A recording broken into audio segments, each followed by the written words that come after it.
سريعا كده هقولك على كام نقطة لو اتبعتهم هتوصل لوزنك المثالي أو الوزن اللي انت حابه. هو في الحقيقة هما مش كام نقطة، هي غلطات عملوها بعض الحالات أخرتهم من الوصول لهدفهم أو وزنهم المثالي. أول حاجة هي قلة الأكل. في ناس بتجوع نفسها لدرجة إنها بتقعد ساعات طويلة من غير أكل في حرمان غير طبيعي وفاكرة إنها كده هتخس. عايزة أقولك إن انت كده بتبوظ حرقك ومش هتخس وهتحبط وهترجع تاكل أكتر من الأول.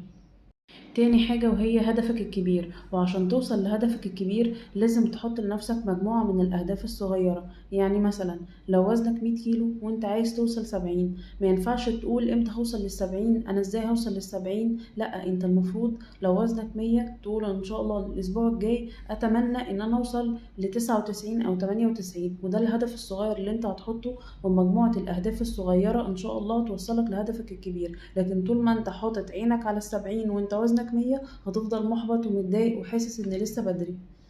تالت حاجة وهي إنك تكون عامل خطط مسبقة وعامل حسابك لأي حاجة. يعني مثلا لما تيجي تخرج ما تسيبش نفسك للظروف، لازم تكون محدد قبلها أو مجهز قبلها السناكس الصحية اللي هتاخدها معاك. انت عارف إن البيئة حوالينا صعبة جدا إن انت تلاقي حاجة صحية حواليك. كل اللي حواليك حاجات ساقعة وحاجات مقلية وحاجات مليانة سكر، فلازم تكون مخطط مسبقا للخروج. رابع حاجة هي إنك تنام كويس جدا. ما تنتظرش النتيجة كويسة طول ما انت نومك ملخبط أو ما بتنامش كويس. آخر حاجة وإنك تشرب مية كويس جدا جدا. ما تخليش المية مقتصرة على إنك لما تفتكر أو إنك عطشان، لا، لازم تشرب مية كتير كويس جدا متوزعة على مدار اليوم، لأنك عارف لو شربت كمية كبيرة مرة واحدة مصيرها فين.